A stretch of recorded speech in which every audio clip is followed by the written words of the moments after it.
Hello, just a follow-up for the logistics plan for Temple Cafe on Sunday mornings moving forward and starting tomorrow, Easter Sunday. We experimented this method last week and made some adjustments, which I will describe today so that you can be aware of your role and your movements in the cafe. Excuse me. This may be pretty familiar with you. Some information may be redundant, but it's important that we show up tomorrow kind of with a sense of not just the physical changes as in the first video, but the logistic changes that will be personal to your movements behind the cafe so that we're working together cohesively as a team. First, I'd like to encourage you as the crowd swells and the demand rises with bagel orders and coffee orders and cocos. Remember, we serve one customer at a time, and just enjoy the journey without being overwhelmed and trying to hustle people through. We're just going to take it one step at a time. So you can see by the picture now, you've probably had time to interpret what's going on, but I'd like to review. So in the yellow here, you have the bagel station, and the bagel station has movement here to the pickup point. Now there will be a tray on the corner here that says bakery pickup. And anything bakery goes on that tray. We're not going to stand here at the counter and try to find who it belongs to. We trust that they'll be standing kind of over in this area looking for it. With the exception of bagels, we've noticed that the bagels can be confusing if they're going to be dropped off here and wrapped. You can't tell what's inside. So we are going to start using these labels. I have enough for tomorrow. And so with a marker or a pen, which we'll have available at the station, excuse me, we'll put their name here, and then whoever is making bagels, you'll just like tick whatever's there. And then really what they're looking for is their name, but that will help us keep track with not only what to make when the bagel orders pile up, but also when you drop them off, you won't have to kind of make eye contact with somebody or call out their name. Or you could call out their name, Rachel, and then walk away, drop it and walk away. So that brings up the next issue, which is this red dotted line here in the middle. We kind of have a west and east, if you would, or a north and south, or an A and B, or 1 and 2, however you want to split it. But we want to start seeing this cafe as delineated with 2 zones, and that's the red line, which is do not cross. So the idea is the bagel person and the cash and credit station here, those 2 operators never cross over the red line, with exception of the bagel person when it's time to deliver a bagel. You can see this is going to be the area of congestion right here. But as long as you function stealthily, then you can just zip in, drop it off, and zip back. Let's go to the pink station, which is hot drinks. So the hot drink station will change because we've moved the cocoa urn from here back here. So you've got all your coffee and cocoa and tea capacity here. So this person will likely be facing towards the station most of the time, kind of turning to their right over their shoulder to drop off drinks. Now, similar to the bagel station, we'll have a marker there. You'll need to write on the cup, you will not write on the cup. That should have already been done for you, but perchance it was overlooked, then you can write their name on the cup and then you'll just drop it off here. We won't, again, be looking to hand directly to the person while they're waiting. The blue station, let me go back to the hot drinks. Because we serve cocoa, the cocoa is going to be here on top of the bakery station. We're going to have your cocoa supply here by you. So we're not going to, this cocoa here will be for display. You'll have the supply of cocoa back here so that when the operators here mark the cup for cocoa, they're just going to drop it off at your station.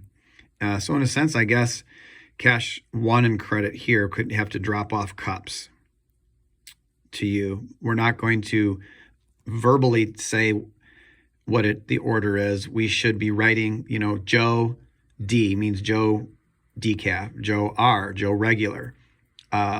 Mary cocoa, we'll write the word cocoa and then something for whatever flavor. The half symbol means half calf, so on and so forth. Moving on to cash 1 and credit.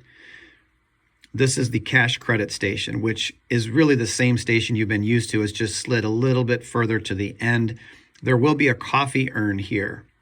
We noticed last week that a lot of coffee-only orders, which are mainly regular, are easy to serve, and so we're not going to complicate things by putting more in the drop-off zone. So the cash credit operator has two movements. They will be making bagel labels when a person orders a bagel and giving it to the bagel person. That will eliminate the verbal, I need a plain bagel, cream cheese, I need a Asiago bagel, untoasted, cut in half, whatever. That's going to be here on the label now. So your work is streamlined where you'll be dropping that label to the bagel person and then kind of moving back as quickly as you can. If a person orders a coffee, which is our most common drink, they'll serve that right here with their urn and cup supply, and the customer will then have to leave, and we won't be bringing everybody over here. You'll see the arrow for the cash and credit person goes here. That's because there's a bakery case right here in the middle, and so the cash credit and the cash only will be drawing from the same central bakery station, so we're not crossing over one another to do that. Which leads us to the blue cash only station. When a person pays cash, they're either going to obviously order a drink or a bakery. Drink orders would go back to the drink person here, and the bakery case orders, they'll serve themselves. So really, they may even have to go back to the microwave. And then when they're done, they will drop that off. So I'm already seeing realistically we need to add another arrow because the cash credit is going to have to be at a drop-off cocoa orders. So if it's a cocoa, they'll have to drop it off. Or if it's a half calf, because we're only going to have a regular urn here. So for that, I'm just going to, let's say we'll put a dotted orange line, which means only two kinds of drinks really will have to be dropped off by this person. So I guess this person crosses the red line as well. And if this cash only person gets a bagel order, then now I see they are going to have to cross the red line, and probably a little bit more than the orange. So that's the triangle. So it kind of looks like your cash operators are pretty busy, because looking at the orange, you've got 1, 2, 3 paths of travel.